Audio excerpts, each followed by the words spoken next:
প্রিয় সপ্তম শ্রেণীর শিক্ষার্থীরা, গণিত ক্লাসে সবাইকে স্বাগতম।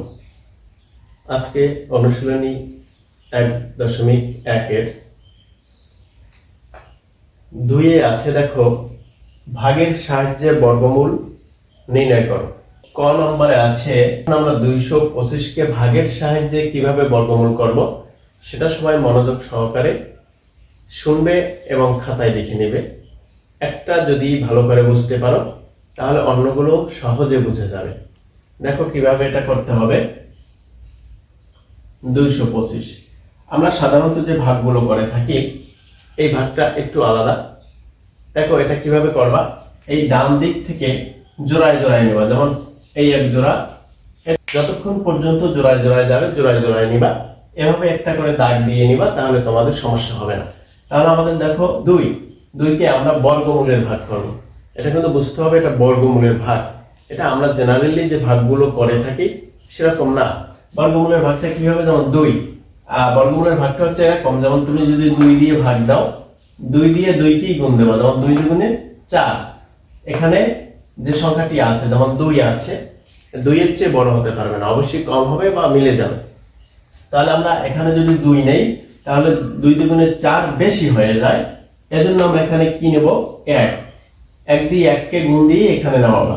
আচ্ছা, 1 দিয়ে যদি 1কে গুণ দাও তাহলে কত হয়, 1কে 1। আমরা এখানে নামিয়ে দেই, বিয়োগ করো, 1 আছে কত হলে 2 হবে 1। আবার অন্য ভাগে, সাধারণ ভাগে আমরা কি করি, একটা সংখ্যা নেই, একটা সংখ্যা নামাই, কিন্তু এখানে কি করতে হবে, এক জোড়া নামাতে হবে। এক জোড়া কত আছে দেখো 25। বাম দিকে দাগ দেবা, বাম দিকে দেওয়ার পরে এখানে আমরা ফলে কত বললাম 1, 1-এর ডাবল নিয়ে আসবা 2। এখানে ফলে যেটা হবে সেটা ডাবল এ বাম সাইডে নিয়ে আসবা, তাহলে 1-এর ডাবল কত হইল 2। এখন দেখো এখানে আমরা এখন 125-কে আমরা ভাগ দিব, তাহলে এখানেও 5 নিলাম, এখানেও 5 নিলাম। আচ্ছা, এই 5 দিয়ে এই 25-কে গুণ দিয়ে এখানে নামাতে হবে, যাতে 125-এর বেশি না হয়। তোমার কাছে এখানে আছে ধরো 125 টাকা, তুমি তো সেখানে 130 টাকা কাউকে দিতে পারবে না। এই জন্য দেখো, তাহলে 5 দিয়ে 25-কে ভাগ দিলে হয় 5 25 125। তার মানে আমাদের অঙ্কটা মিলে গেছে।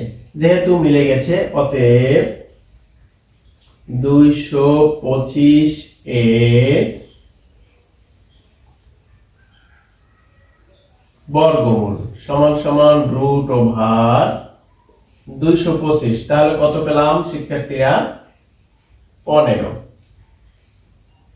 উত্তর 15। প্রিয় শিক্ষার্থীরা, আশা করি অঙ্কটি সবাই ভালোভাবে বুঝতে পেরেছ। তোমরা অঙ্কটি খাতায় করে ছবি করে আমাকে কমেন্ট বক্সে দিবে। যদি কারো কোনো সমস্যা হয় মার্কিং করে দিবে, আমি সমাধান করার চেষ্টা করব। ধন্যবাদ। পরবর্তী ক্লাসের জন্য আবার আমন্ত্রণ রইল। ভালো থাকবে।